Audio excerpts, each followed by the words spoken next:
You post a photo. 98 people like it. A few friends leave nice comments. Then one total stranger writes something nasty, and somehow that's the line still looping through your head at midnight. The other 98? Already gone. Ask you to repeat even one of those comments, and you draw a blank. But the nasty one? You could probably recite it word for word right now, without even trying. 98 to 1, and the one wins. Every single time. What is actually going on there? This isn't really about the internet, either. Swap the comment for a friend who didn't text back, or a joke that landed flat in a group chat, and the feeling is exactly the same. Comment sections have only existed for about 20 years. What happens inside your skull when you read one is a whole lot older than that. Rewind about 60,000 years. You're part of a small band of early humans, maybe 30 people, maybe 50, packed around the same fire every single night. There's no concept of a stranger. You know every face, every voice in your entire world. One evening, someone in the group looks at you a certain way. No words, no explanation, just a flat, cold glance across the flames, and then they go back to their food. Your stomach drops. Your heart picks up speed for doing absolutely nothing. For the rest of the night, you're quietly replaying the last 3 days, trying to figure out what you did wrong. Did you take too much meat from the last kill? Did you laugh at the wrong moment? Did somebody notice you slacking off when it mattered? Why would one unfriendly look do all that? Because in a group that size, being disliked was never just an awkward feeling. It was a resource problem. Less meat shared your way after a hunt. Fewer people willing to watch your back. Push it far enough, and you're the one left standing outside. Never learned to treat good news and bad news as equally important. It learned to grab the bad news and hold on tight, because missing a real threat could get you killed, and missing a compliment just meant you missed a compliment. That trade-off made total sense for 100,000 years. Nobody ever updated it. Psychologists have actually gone and measured this, and it holds up embarrassingly well. Researcher Roy Baumeister and his team combed through decades of studies on memory, relationships, and feedback, and found the same pattern over and over. Bad information sticks harder and lasts longer than good information of the exact same size. Not slightly harder, consistently, dramatically harder in study after study. So the 50 compliments you forgot and the one insult you didn't, turns out that's just the system working exactly as designed. But does that actually show up in the brain, or is it just a feeling? In the early 2000s, a researcher named Naomi Eisenberger put volunteers in a brain scanner and had them play a simple game of catch with 2 other players on a screen. Nothing was at stake. It was a video game, but the game was rigged. Partway through, the other 2 players just stopped throwing the ball their way. A small, meaningless, completely fake little snub. Sounds like an overreaction waiting to happen for something so pointless, right? The brain scans lit up somewhere unexpected.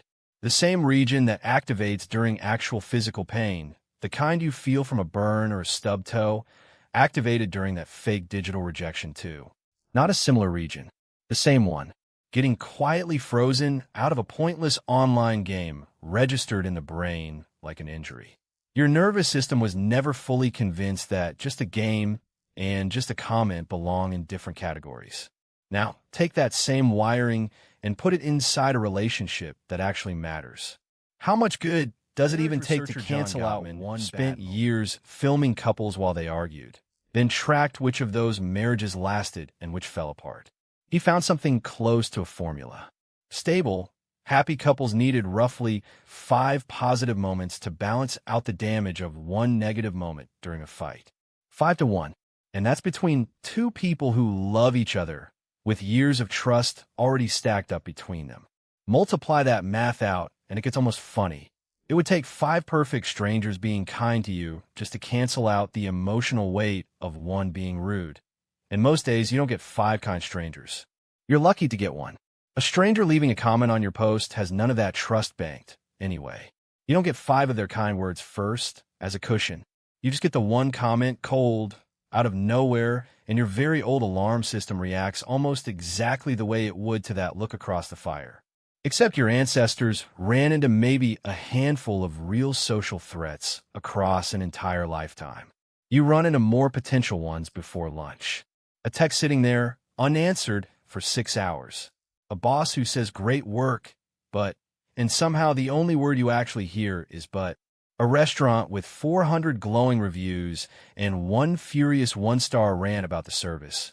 And that's the review you read twice, then think about on the drive home. Say something in a work meeting, and 9 people nod along, and one person frowns just slightly, then looks back down at their laptop. Guess whose face you're still thinking about an hour later?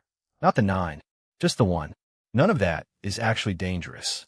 Not one bit of it.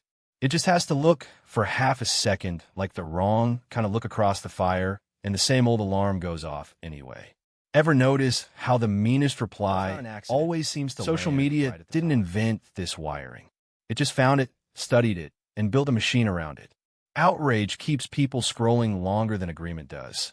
So the algorithm doesn't push the most accurate comment on a post to the top. It pushes the loudest one, the angriest one, the one most likely to make your stomach drop exactly the way it would have dropped around that fire 60,000 years ago. That little red notification bubble isn't neutral either. It's built to look like something you can't leave alone, because an unresolved, unread signal is precisely the kind of open question your ancient alarm system was built to chase down. We didn't design any of this on purpose. Evolution just kept what worked, and nobody ever went back to update it for a species that would eventually argue with strangers through a screen.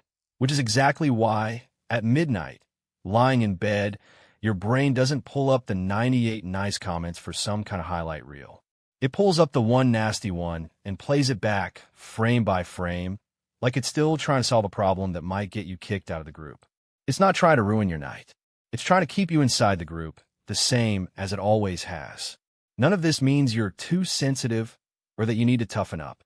It means you're carrying threat detection software that was built and tested for a world of about 50 people, and it's currently running in a world of 8 billion, most of whom you will never meet, and who will never affect your actual alarm off completely.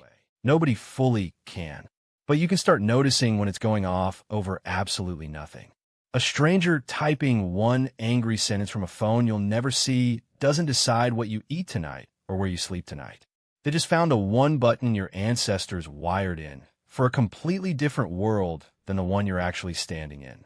So next time you post something and 98 people are kind and one person isn't, and somehow the one is what's still looping through your head at midnight, that's not proof something is wrong with you. That's a 60,000-year-old alarm going off right on schedule in a world it was never built for.